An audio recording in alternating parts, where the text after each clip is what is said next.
Ажыраспай қойыңыз, мен де өзім жетім өскен адамын, 3 балаңыз тұра берсін. Жарайды, мен мына жақта екінші семьяңыз болам. Менімен бірақ некеңізді қиясыз бірінші. Екінші қосылғанында. Жоқ, бұл бірінші қосылғанымызда. Мен сіздің екінші семьяңыз болам, некемізді қиямыз, заңды түрде үйленбесек, үйленбей-ақ қояйық деп. Бірақ енді бірінші келіншегі біраз хайвай шығарды 2016 жылы, біраз у-шу болды мына жақта, біраз жаңағы үйлеріне де бардым мен. Жаңағы келіншегін алдынан бір өтейін дедім де. Мен сол тұрып жатқан үйлеріне бардым 2016 жылы.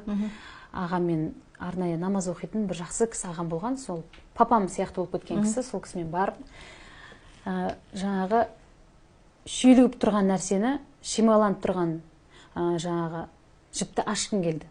Осылай отырдым дастархан басында, келіншегі отырды, Дәуреннің бірінші келіншегі, ата-енем отыр, Дәурен отыр, мен ағам отыр. Содан кейін мен бастадым жаңа әңгімені.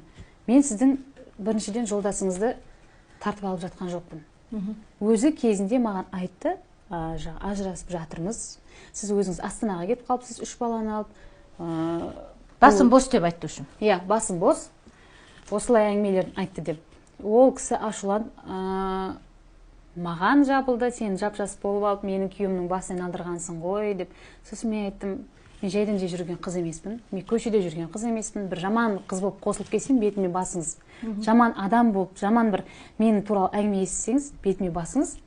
Ал мен осы уақытқа дейін бірде-бір жігіттің қолынан ұстап, жетектеп, бір ажырасқан келіншек емеспін мен сізге, біреудің астынан тауып алған жоқсыз деген сияқты әңгімелерді мен де айттым. Өйткені менің жүрегіме қатты әңгімелер айтылды, өйткені ол кісі де менің жүрегіме тиетін әңгімелер айтты. Содан кейін сөзге келіп қалдық, ол кісі ұрыс керіс шығарды, сөйтіп жүрген кезде біраз жаңағы жайттар болды. Енемнің де сол кезде белі сынды, енді оны нақтырақ айтқым келмейді, енді өткен нәрсе өтті. Сөйтіп, ол кісіні мен алғаш рет көрген кезде, бірінші келіншегін мен өзім жағамды ұстадым. Өз дікеңдеп, шамалы боғауыз сөз айтып, барлығымыздың көзімізше жаңағы өз-өзін қандай келіншек екенін дәлелдеді. Енді бірінші отбасы, енді не дегенмен енді ол жақта 7 жыл, 8 жыл бірге тұрды, ол жақтан енді 3 баласы бар деген сияқты көп ортамызға түсті, жаңағы өзіне қайтарып алғысы келді ғой, сөзін ашығын айтқан кезде бірінші келіншек. Әлі уақытқа дейін, осы уақытқа дейін ол келіншек Дәуренді жіберген жоқ.